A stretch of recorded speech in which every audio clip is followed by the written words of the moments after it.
Lembaga Bantuan Hukum atau LBH Jakarta mendesak Presiden Joko Widodo menarik kembali peraturan pemerintah pengganti undang-undang atau Perpu nomor 2 tahun 2002 tentang Cipta Kerja. Pemerintah sedang menginjak-injak konstitusi kita. Lawan sampai pekerja menang. Harus bergerak, lawan sampai titik darah penghabisan. Assalamualaikum warahmatullahi wabarakatuh. Selamat siang. Salam soliditas, salam solidaritas, salam perjuangan untuk kita semua. Salam perjuangan pekerja. Hari ini kita mendengar berita tentang Perpu nomor 2 2022. Apa yang akan disampaikan oleh kawan-kawan pekerja hari ini terkait dengan Perpu tersebut. Ini Mr. H nih. Mr. Hermawan, Mr. Rere, dan Mr.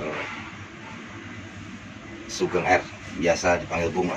Cuman hari ini kita ingin sebebas-bebasnya menyampaikan pendapat terkait dengan Cipta Kerja ini, Perpu. Karena saya tadi sedikit mendengar mungkin kawan-kawan bahwa Perpu ini sebagai pembangkangan katanya terhadap keputusan hukum MK. Oke, saya minta pendapatnya mungkin dari siapa dulu, terserah. Ya, Perpu nomor 2 tahun 2022. Saya pikir ini sikap seorang pejabat negara, presiden dalam hal ini, yang saya rasa ini tidak begitu mengerti tentang bagaimana tahapan sebuah proses hukum itu dibuat.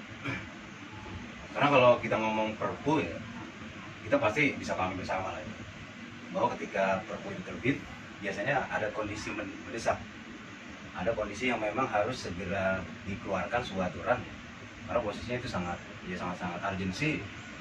Tapi ternyata ya kalau saya melihat dari berita-berita yang disampaikan oleh pejabat-pejabat negara lah gitu ya, katanya sih akibat perang karena Ukraina Rusia.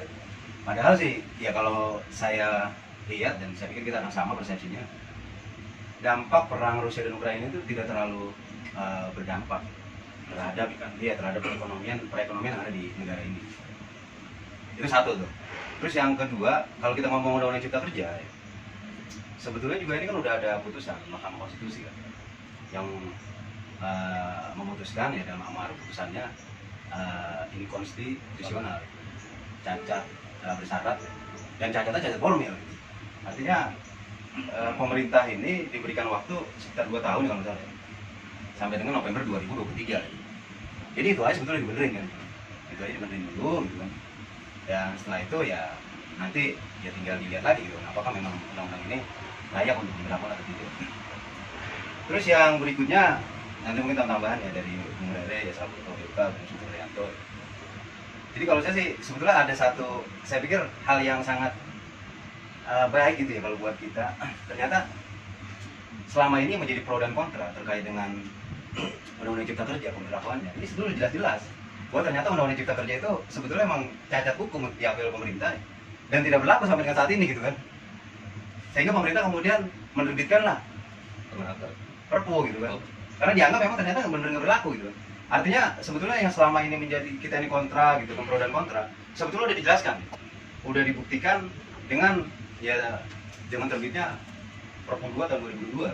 Oh, maaf nih, saya bahasa sederhananya mungkin selama ini yang diributkan Cipta Kerja itu sebenarnya belum berlaku gitu ya? Kalau saya sih melihat bahwa ya Cipta Kerja ini sampai dengan saat ini ya, pasca undang-undang ini diputuskan MK cacat formil gitu, ya saya rasa ya nggak berlaku, jelas gitu. Kalau masih berlaku, menurut versi pemerintah masih berlaku, seharusnya sih ya pemerintah nggak menerbitkan Perpu kan gitu.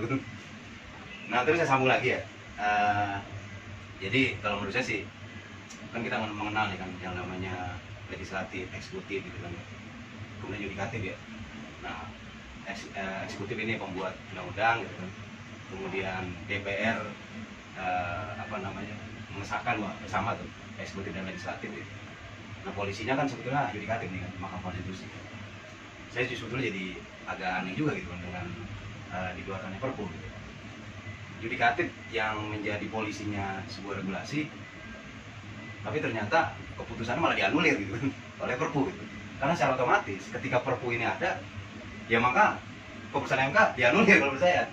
Keputusan MK dianulir gitu kan. Artinya sekarang undang-undang cipta nggak ada, undang-undang cipta kerja nggak ada, yang ada adalah peraturan pemerintah pengganti undang-undang tentang cipta kerja. Jadi kalau menurut saya sih dari tahapannya aja udah salah, karena undang-undang cipta kerjanya juga cacat formil ya, inkonstitusional ya. Saya rasa ya, Perpu nomor 2 tahun 2022 juga cacat formil.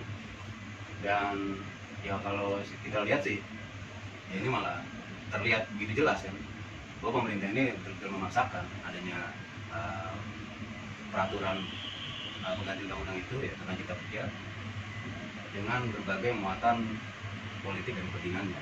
Yang ujung-ujungnya juga ya malah memperburuk kondisi hubungan ketenagakerjaan di negara ini. Karena perpunya juga ya bukan perpu yang bagus sebetulnya. Ya kalau saya lihat sekilas ya tidak ada perubahan yang signifikan dari undang-undang cipta kerja yang saat ini masih bermasalah. Pada saya itu modalnya juga.